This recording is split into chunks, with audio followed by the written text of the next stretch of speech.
मैं ढके तन में तानता हूँ सीना, वो सर्द हवाओं में तन बचाए फिरते हैं। ये जो मोटा सा पेट देख रहे हैं, ये पानी। एक बार ऐसे ही 2008 का कोसी फ्लड था, बिहार के कुछ इलाकों में मेडिकल कैंप कर रहे थे। एक महिला अपने 4-5 बच्चों को लेके आई, डॉक्टर ने दवा दी। वो अनपढ़ महिला ये भूल गई कि कौन से बच्चे को कौन सी दवा खिलानी है। ये तो एक इशू था। दूसरा बड़ा इशू ये था कि एक आम डॉक्टर की तरह डॉक्टर ने उस महिला को कहा कि ये दवा खाने के बाद खिला देना। और महिला ने बड़ी मासूमियत से पूछा, खाना कहाँ से आएगा? नेक्स्ट।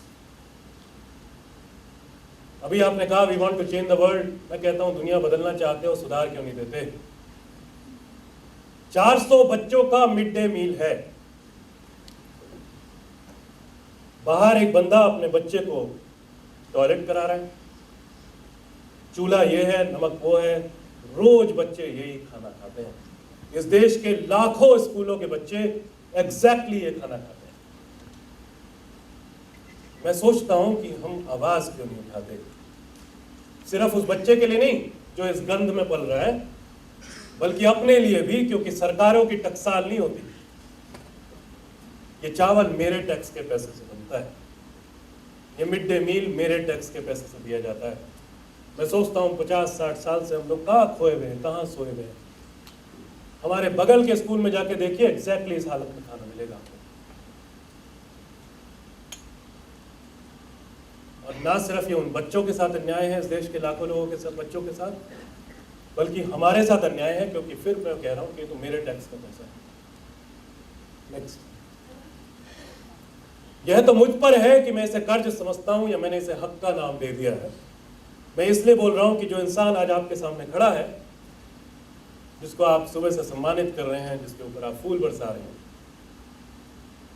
वो इंसान इस देश का सबसे बड़ा सब्सिडी खोर है। मैं यहाँ इसलिए खड़ा हूं क्योंकि मैंने इस देश की सब्सिडी खाई है। मैं यहाँ इसलिए खड़ा हूं क्योंकि मैं किसान का पैसा खाता। जानते हैं क्यों? जब मैं एशिया के सबसे famous institute, Indian institute of mass communication में 1990 में देहरादून से आया था, उस जमाने में कोई 1,500-2 हज़ार रुपया फीस हुआ करती थी महीने की, शायद उस समय के हिसाब से बहुत थी, साल के 20 हज़ार।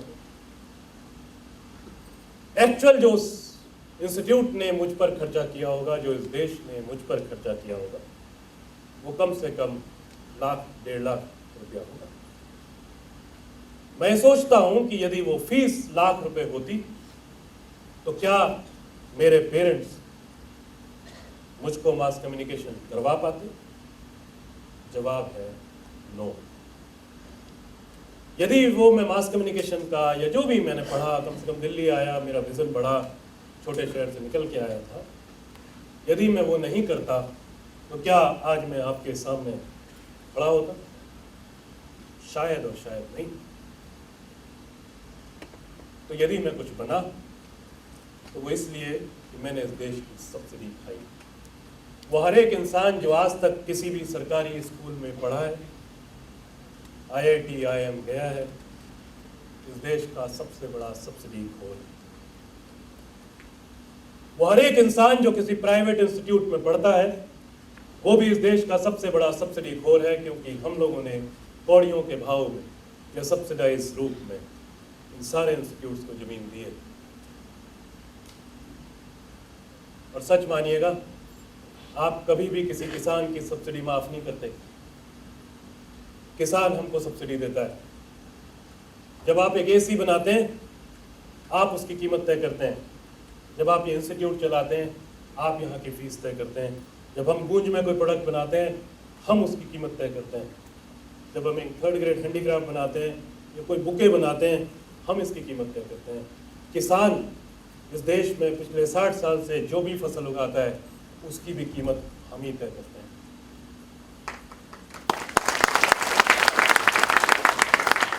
मैं लोगों से कहता हूं, तुम किसान को वो जो मिनिमम वेजेस का तुम्हारा लॉ है, उसके हिसाब से एक बार जरा रोज की दिहाड़ी दे दो। 300-400 मत देना, नरेगा के रेट दे दो। मैं गारंटी से कह रहा हूं कि जो लंच हम आज करेंगे, उसके चावल गेहूं पे हम लोग हाथ नहीं लगा सकते। तो यदि मैं खाता हूँ तो मैं किसान की सब्सिडी से खाता हूँ, यदि मैं पढ़ता हूँ तो इस देश के गरीब इंसान की सब्सिडी से पढ़ता हूँ। इसीलिए सोचता हूँ कि मैं कर्जे में हूँ, इसीलिए मैं कह रहा हूँ कि ये तो मुझ पर है कि मैं उसे कर्ज समझता हूँ या मैंने उसे अपना हक मान लिया।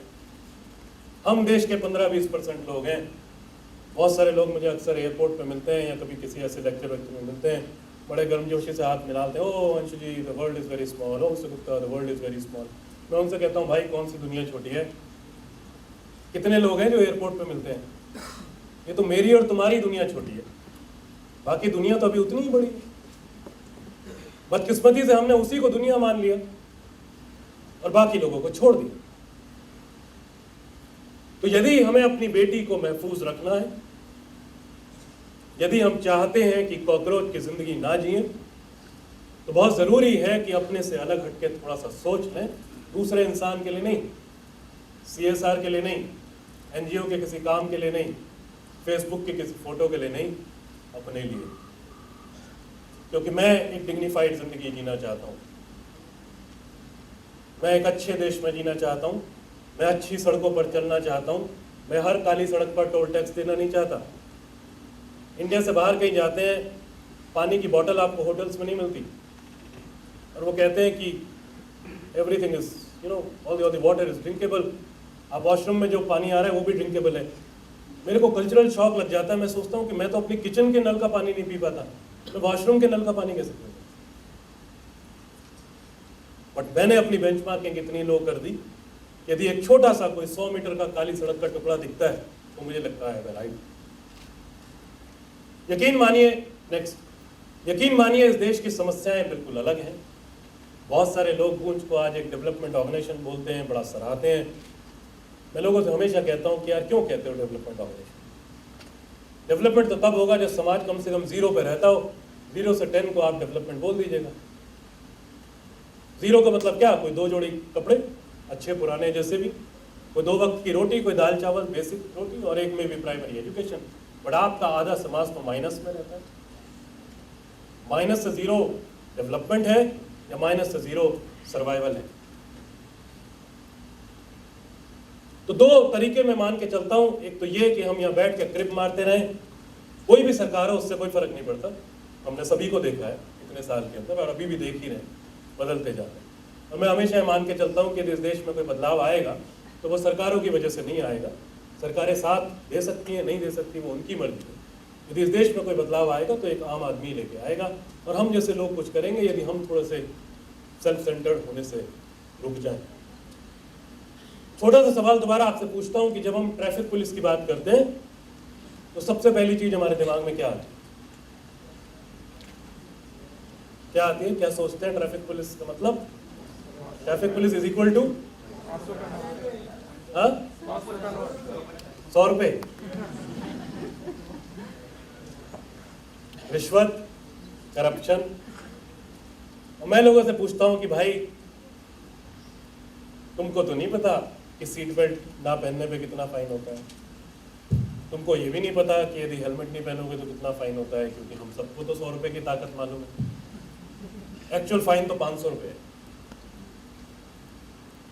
आप ट्रैफिक पुलिस को 100 रुपए देते हैं क्योंकि एक्चुअल फाइन 500 रुपए है।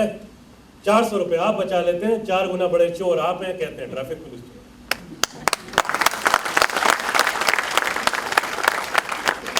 बस यहां हम बात करें। हम शुरुआत हमेशा सामने वाले से करते हैं, हम शुरुआत खुद से करते हैं।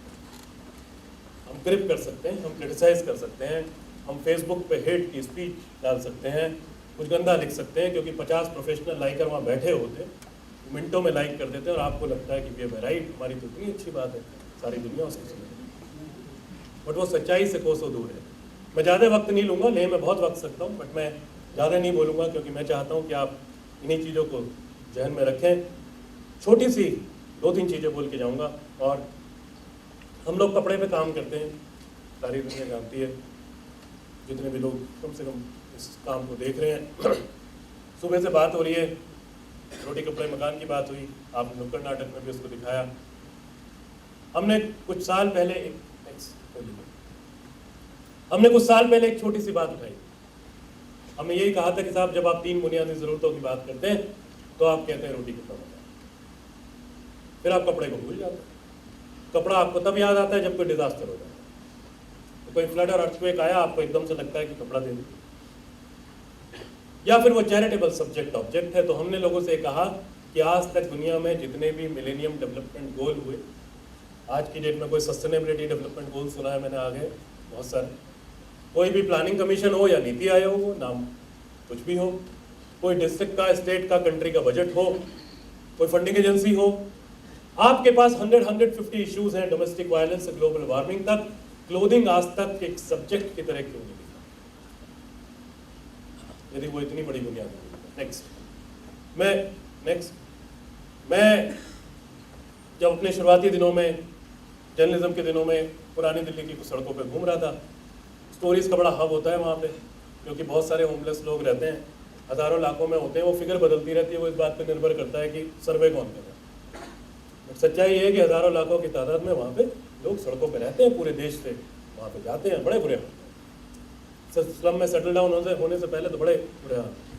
तो सुबह सुबह एक बार ऐसे अपने स्कूटर पे घूम रहा था और ये रिक्शा दिखाई दी, तो इसमें हबीब भाई जो अब नहीं रहे, वो रिक्शा चला रहे थे, उनकी ब्लाइंड वाइफ आमना बेगम बड़े कलरफुल से कपड़े पहन के बैठी हुई थी, फॉग था, एक फोटोग्राफर के हिसाब से, वो भी नए वाले फोटोग्राफर के हिसाब से अच्छा पिक्चर। तो मैंने इनका पीछा किया, ऐसे पीछा किया, पास में पहुंचा तो मुझे ये लिखा दिखा, पुलिस सेवा लावारिस लाश के लिए।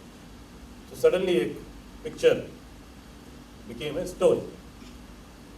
एक हफ्ता निकाला हबीब भाई के साथ, रोज सुबह फुटपाथ पे पहुंच जाता था, LNJP हॉस्पिटल के बाहर रहते थे, रात तक उनके साथ रहता था। हबीब भाई का फुल टाइम धंधा था लाशें उठाना। वो दिल्ली की 4-5-6 किलोमीटर की रेंज में जहां उनका रिक्शा जा सकता था, he used to pick up unclaimed abandoned dead bodies, लावारिस लाशें उठाने का काम करते थे। हर लाश उठाने के लिए उनको 20 रुपए और 2 मीटर कपड़ा दिया जाता था। मैंने जब इनके साथ वक्त बिताना शुरू करा, और एक बहुत ही अच्छी सी मैगजीन हुआ करती थी उस समय, साप्ताहिक हिंदुस्तान, उसके लिए कभी कभी फ्रीलांस छप जाया करते थे मेरे, उसके लिए लिख रहा था। 2 स्टेटमेंट निकल के आए, just to tell you the gravity. अभी मैं पूरी स्टोरी में नहीं जाऊंगा, यदि आप यूट्यूब या वेबसाइट देखेंगे तो बाकी चीज़ें पता लगेंगी कि हम उसको कर कैसे हैं। I will only show you couple of pictures. तो हबीब भाई ने कहा कि साहब जाड़ों में मेरा धंधा बढ़ जाता है और कभी कभी इतना काम होता है कि मुझसे संभलता है, और मैं एज ए स्टूडेंट, और क्योंकि देहरादून से निकल के आया था, मैं इस बात पे अक्सर स्ट्रगल किया करता था कि अर्थक्वेक और फ्लड यदि डिजास्टर है तो ठंड एक डिजास्टर क्यों नहीं? इस पूरे वर्ल्ड में ठंड से मरने वाले लोगों की गिनती क्यों नहीं होती, उनके लिए कोई कॉम्पनसेशन क्यों नहीं होता? और सच बात तो ये है कि लोग ठंड से नहीं मरते। उसी दिल्ली शहर में मैं जिंदा रहता हूँ, सड़क पे कोई और मर जाता है, ये ठंड की मौत नहीं है, तो कपड़े की कमी की मौत है। यदि मेरे उसके इंसान के पास कपड़ा होता, उसका तन ढका होता, तो बीमार हो सकता था, लेकिन मरता नहीं, ये तो गारंटी है। पता लगा कि हबीब भाई हर 24 घंटे के अंदर उस जमाने में 10 से 12 लाश 5-6 किलोमीटर की रेंज में, समर्स में वही एवरेज 4 से 5। छोटी सी बेटी थी कनीज बानो, ये मेरी बिटिया है, ऑलमोस्ट इसी एज की बच्ची थी। स्लम में बच्चे थोड़े जल्दी बड़े हो जाते हैं, अच्छा बोलने लगते हैं। बहुत ही एक अजीब सा स्टेटमेंट उस बच्ची ने दिया था, और उसने कहा था कि जब मुझे ठंड लगती है तो मैं लाश के साथ चिपक कर सो जाती हूँ। उसने फर्दर कहा था कि लाश तंग नहीं करती, लाश करवट नहीं करती। मेरी अर्बन एजुकेशन बर्बाद हो गई थी, क्योंकि मुझे तो लगता था कि लाश ठंडी होती है। बहुत अरसे बाद मुझे समझ आया कि उस बच्ची ने क्यों कहा था कि लाश करवट नहीं बदलती, लाश तंग नहीं बदलती, क्योंकि तब मैं समझा कि एक कंबल के अंदर कितने लोगों का परिवार रात काटने के लिए स्ट्रगल करता है।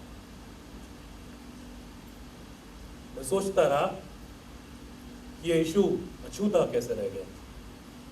कपड़ा तो पॉवर्टी का पहला विजिबल साइन है। हम क्यों नहीं समझ पाए कि कपड़ा इतना जरूरी मुद्दा है और वर्ल्ड वाइड इतना जरूरी मुद्दा है। इस देश में ठंड में कपड़े की कमी से ज्यादा लोग मरते हैं बजाय अर्थक्वेक और फ्लड के। इस देश में कपड़े की क्या स्थिति है, पिछले 60 साल में किसी रिसर्च का ना होना इस बात का पक्का सबूत है कि हमने कितना इग्नोर कर दिया इसको। मैं मॉडल पे नहीं जाऊंगा, सिंपल सी बात बोलूंगा कि हमने इसको दो तरीके अपनाए। हमने पहले कहा कि हम इसको डोनेशन से हटाएंगे, क्योंकि यदि मैं 100 रुपये निकाल के दे दूं तो इसको डोनेशन कह सकता हूं, यदि 10 किलो चावल खरीद के दे दूं इसको डोनेशन कह सकता हूं, यदि एक ऐसा कपड़ा जिसको मैंने 2 साल पहन लिया है इसको देता हूं तो ये डोनेशन नहीं है, ये डिस्कार्ड है। हमको यहाँ पे करेक्शन लाना पड़ेगा। यदि इस देश में गरीबी कभी कुछ अगले सेंचुरीज के बाद खत्म हो जाए तो वो कपड़ा सिर्फ 2 जगह जाएगा, कपड़ा और बाकी हर पुराना सामान, या तो कचरे में या कबाड़ी के पास। हमें हर एक उस इंसान का थैंकफुल होना पड़ेगा, धन्यवाद देना पड़ेगा जो हमारे उतरे हुए सामान को, छोड़े हुए सामान को इस्तेमाल करता है, क्योंकि वो उसको इज्जत बख्शता है, वो हमारे हार्ड एंड मनी को इज्जत बख्शता है। दूसरा, जब ये देश के गांव में पहुंचता है, आज हम करीब 2000 टन के आसपास मटेरियल हैंडल करते हैं, हर साल वेबसाइट पे जाके देखिएगा थोड़ा सा। हमने ये कहा, और आप में से बहुत सारे लोग शायद इससे इत्तेफाक रखेंगे, मुझे तो पहले नहीं पता था, 25 साल पहले 1990 से मैंने सीखना शुरू किया जब मैं उत्तराखंड गया था, कि हिंदुस्तान के गाँव के लोगों का जो सबसे बड़ा एसेट है, जो सबसे बड़ी ताकत उनके पास है, वो आत्मसम्मान है, वो सेल्फ रिस्पेक्ट है, वो डिग्निटी है। हिंदुस्तान के गांव में भिखारी नहीं पाए जाते, गांव शहर का सब्जेक्ट है। यही वजह है कि हमें चैरिटी से दूर भागना होगा। जब लोग फ्री लैपटॉप बांटते हैं, फ्री चावल बांटते हैं, फ्री मिक्सी और मैक्सी बांटते हैं, मुझे बड़ा गुस्सा आता है। मैं सोचता हूं कि आप किसको भिखारी बना रहे हो? एक ऐसे इंसान को जो इतना स्वावलंबी है, एक ऐसे इंसान को जो आपसे कभी आके मांगता नहीं, या आप अपने हित के लिए बांटते हो या उस गांव के इंसान के हित के लिए बांटते हो? उसका तो सबसे बड़ा एसेट सेल्फ रिस्पेक्ट है। हम कुछ नहीं करते। हमने बहुत मैसिव स्केल पे क्लॉथ फॉर वर्क के नाम से एक्टिविटी चलाई, फटाफट आप इसको चेंज कीजिए। ये कुछ महिलाएं सड़क बना रही हैं उत्तराखंड में, ये 2 किलोमीटर की एक सड़क बनाई लोगों ने, 240 फीट बाई 6 फीट का स्ट्रॉन्ग ब्रिज है जो 2250 रुपये में बनाया गया था, क्योंकि गांव के हर एक इंसान ने 1 या 2 बैम्बू दिए और कुछ दिन का लेबर दिया। तो हमारे इस मॉडल में गांव के लोग श्रम करते हैं, दिन रात मेहनत करते हैं, बदले में कपड़ा, जूता, चप्पल, यूटेंसिल, फुटवेयर, जो भी सामान है वो इज्जत के साथ कमाते हैं। तभी इसको ये कहा गया इस पूरे मॉडल को कि कहीं ना कहीं this is a genesis of A parallel economy which is not cash based, which is trash based. Second hand सामान जो इस देश का है वो एक समानांतर अर्थव्यवस्था की शुरुआत है, वो एक करेंसी का रूप ले लेता है यदि आप उसको इज्जत देना शुरू करते हैं। नेक्स्ट, ये देखिए, ये पोखरों की सफाई है। हमारे यहाँ स्कीम हो सकती है नए पोखर खोदने की, लेकिन पोखर साफ करने की स्कीमें नहीं होती, जबकि पूरा जो हमारा ईस्टर्न इंडिया है वो इस पर निर्भर करता है। बड़े टैक्टफुली हमारे बहुत सारे लोग, जो भी चाहे वो ब्यूरोक्रेट हो, चाहे वो पॉलिटिशियन हो, चाहे वो एनजीओ हो, चाहे वो कॉर्पोरेट हो, इसके 10 फीट की दूरी पे जाके एक हैंडपंप लगा देंगे, क्योंकि पानी 15 फीट पे निकल के आता है। The fact remains that they are actually using the same water, वो वही वाला पानी इस्तेमाल कर रहे हैं। हम उसको जड़ पे जाके सफाई करते हैं। नेक्स्ट, बस ये लास्ट चीज़ है जो मैं बात करना चाह रहा था, क्योंकि मैंने आपसे शुरू में कहा कि हमारे देश के मुद्दे बिल्कुल अलग हैं, और मैंने आपको ये भी कहा कि मैं आपको डिस्टर्ब करके जाऊंगा, ये मेरा फुल टाइम धंधा है। हम कपड़े पे काम कर रहे थे 2004-2005 तक, 6-7 साल के अंदर हम ये समझ गए थे कि इस देश में बड़ी एक्यूट शॉर्टेज है। 2 women sharing 1 sari is a story even today. क्या आप विश्वास करेंगे कि 10 साल पहले यदि आप गूगल पे गए होते, आपने सैनिटरी पैड, सैनिटरी नैपकिन डाला होता, बेस्ट वर्ल्ड के बेस्ट प्रोडक्ट्स, टैम्पॉन्स और कप्स आपको उसमें नजर आते। इस देश में एक भी सिंगल रिसर्च नहीं थी, कोई बड़ी रिसर्च नहीं थी सैनिटरी पैड पर, ना कोई स्टेटमेंट था, ना कोई सोल्यूशन। हमारे लिए शौक था, हमें लगा कि ये तो देश माइक्रो फाइनेंस का देश है, सेल्फ हेल्प ग्रुप का देश है, आंगनवाड़ियों का देश है, 10 लाख आंगनवाड़ियाँ चलती हैं, हर जगह तो टारगेट महिला है, तो सैनिटरी पैड की बात कैसे? हम लोगों ने देश भर में घूमना शुरू करा, कुछ फैक्ट्स निकले। सबसे गंदे कपड़े का इस्तेमाल करती है महिला, क्योंकि उसके लिए गंदगी का सिवा वॉश करती है तो सुखा नहीं पाती। वैसे भी कॉटन कपड़ा नहीं है, सिंथेटिक कपड़ा। Washing itself is a problem, क्योंकि आज जिंदगी आपकी पब्लिक टैप पर निर्भर करती है। पब्लिक टैप पब्लिक कन्वीनियंस के नाम पर पब्लिक प्लेस में लगाए जाते हैं। आपकी प्राइवेसी नहीं है नहाने की, आप एक कपड़ा कैसे। यदि आपके घर में 2 से 3 महिलाएं हैं, उनके साइकिल्स डिफरेंट है, सेम पीस ऑफ कपड़े का इस्तेमाल करते हैं। फार्मेसी वाले लोग बैठे हैं यहाँ, थोड़ा सा ज़रूरी है कि इन प्रॉब्लम्स को समझ लें। फिर हमने पाया कि ना सिर्फ परिवार में, गांव की बहुत सारी महिलाएं कहीं एक कपड़े को सुखा देती हैं, छुपा देती हैं, जिसको भी ज़रूरत होती है वो उस कपड़े का इस्तेमाल। फिर पता लगा करोड़ों महिला, मिलियन तो हमारे बड़ा छोटा सा वर्ड, करोड़ों महिलाएं इस देश की, आधे से ज़्यादा आपकी आबादी महिलाओं की, लड़कियों की, राख, रेत, मिट्टी, सूखे पत्ते, राइस हस्क जिसको आप पुआल कहते हैं, पुराने अखबार, यूज़ किए हुए सैनिटरी पैड, प्लास्टिक शीट से लेके काऊ डंग, गाय के गोबर तक का इस्तेमाल करती है सैनिटरी पैड। हमारे पास केसेस हैं जहां एक लेडी ने एक ब्लाउज का पीस इस्तेमाल किया जिसमें हुक था, उसकी टेटनस से मौत हो। हमारे पास केस है जहां सेंटीपीड एंटर किया एंड द लेडी डाइड। हम जानते हैं इस बात को कि इस देश में जो यूट्रस रिमूवल का सबसे बड़ा रैकेट है आजकल मेडिकल सेक्टर में, उसकी सबसे बड़ी वजह एक छोटा सा कपड़े का टुकड़ा है। बिकॉज जैसे ही आपको इन्फेक्शन होता है, आपका करप्ट हेल्थ सिस्टम क्वेक्स आपको बताते हैं कि आपको सर्वाइकल कैंसर हो गया है, कैंसर हो जाएगा, और एग्जैक्टली आपकी चाइल्ड बेयरिंग एज, मेंसेस की एज में यूट्रस निकाल लिया जाता है, गर्भाशय। ये इस देश के मुद्दे हैं। बर्ड फ्लू, स्वाइन फ्लू मुद्दा नहीं है इस देश में। वो तो किसी को वैक्सीन सेल करना था तो उनको आके बता दिया कि यहाँ पे स्वाइन फ्लू से लोग इतने मर रहे हैं, और हम भूल गए कि हमारे देश में तो हर समय मलेरिया, डायरिया और है, अब तो डेंगू से लोग इतने मरने लगे। 2 मिनट जरा इंटरेक्टिव करिए इसको। लाचारी, लाचारी और जी गरीबी। बोलिए बोलिए जरा, स्टूडेंट्स भी बोलिए। भूख, बेबसी, हर चीज का अभाव, इलिटरेसी, दया भाव, ठंड, सॉरी मजबूरी। तो बेसिकली हमारी वोकैबुलरी में, हमारी डिक्शनरी में जो भी नेगेटिव शब्द है वो इस बच्चे पर लागू है, चाहे वो भूखा, नंगा, बेचारा, लाचार, जो भी आपको कहना है आप इस बच्चे को कह सकते हैं। नेक्स्ट, आप क्या कहते हैं?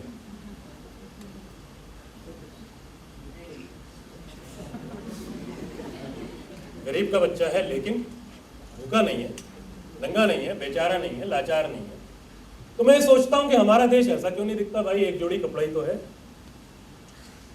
मेरी बेटी की स्कर्ट यदि यहां से उधर जाती है, मैं उसको अगले दिन स्कूल नहीं भेजता यदि वो रिपेयर नहीं होता।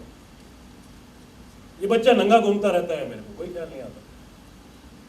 ठंड में कांपता है तब भी मुझे समझ नहीं आता।